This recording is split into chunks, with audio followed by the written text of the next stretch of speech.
Coastal news Odia विशेष खबर senior citizen scheme 2026 वयस्क अंक पाई बड़ सहायता प्रदान पाई सरकारी योजना।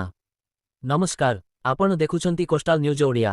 मुंशेखर सुमन दास आसंतु देखिबा आजिरो एही गुरुत्वपूर्ण खबर। सरकारंको नुआ सीनियर सिटीजन स्कीम 2026 वयस्क मानंको पाई आर्थिक सुरक्षारे एक नुआ आशा नै आसीछि।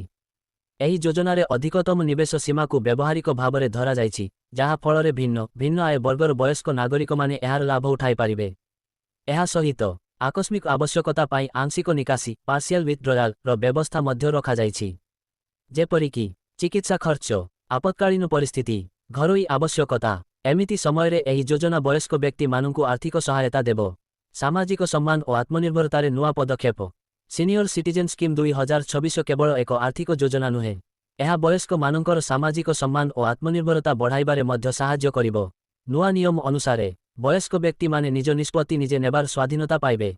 सेमाने निजकु परिवार उपरे भार भाबिबे नाही, बरन निजकु एक सशक्त और स्वाभिमानी व्यक्ति भावरे अनुभव करिबे।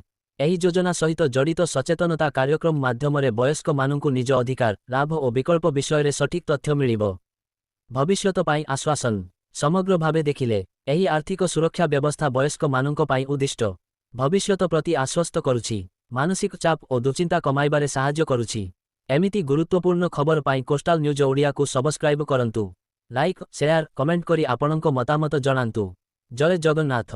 उपकूल समाचार। वंदे उत्कल जननी।